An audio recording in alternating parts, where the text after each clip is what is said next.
সকলকে রাতে রাতে আজ দ্বাদশী। আর কালকে রাত্রে শিলিগুড়িতে রাতভর কারেন্ট ছিল না, 4টা অবধি কারেন্ট ছিল না। আজকে অনেক বেলা করে ঘুম থেকে উঠেছি, যেহেতু ডিউটি যেতে হবে। একটু খালি অন্ন আর একটু লাড্ডু ছিল, ওটা দিয়ে প্রসাদ দিয়ে দিচ্ছি।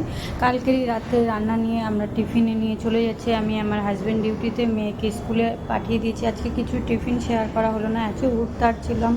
তো আমি আমার হাজব্যান্ড বেরিয়ে যাচ্ছি মন্দিরের উদ্দেশ্যে। মন্দির, তোমরা যারা আমার ভিডিও রোজ দেখো তারা অবশ্যই জানো আমি বজরংবলীর সাথে রোজ দেখা করতে আসি।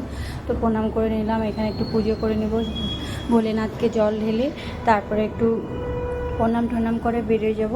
আমি হাজব্যান্ডও পুজো করে নিল। তো আমার হাজব্যান্ডকে পণ্ডিতজি রোজ তিলক করে দেয়, আমাকেও করে দেয়, খুব ভালো লাগে।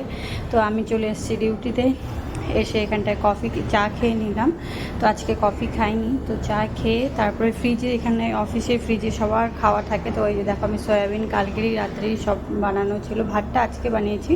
তো এগুলি আর যাই সকল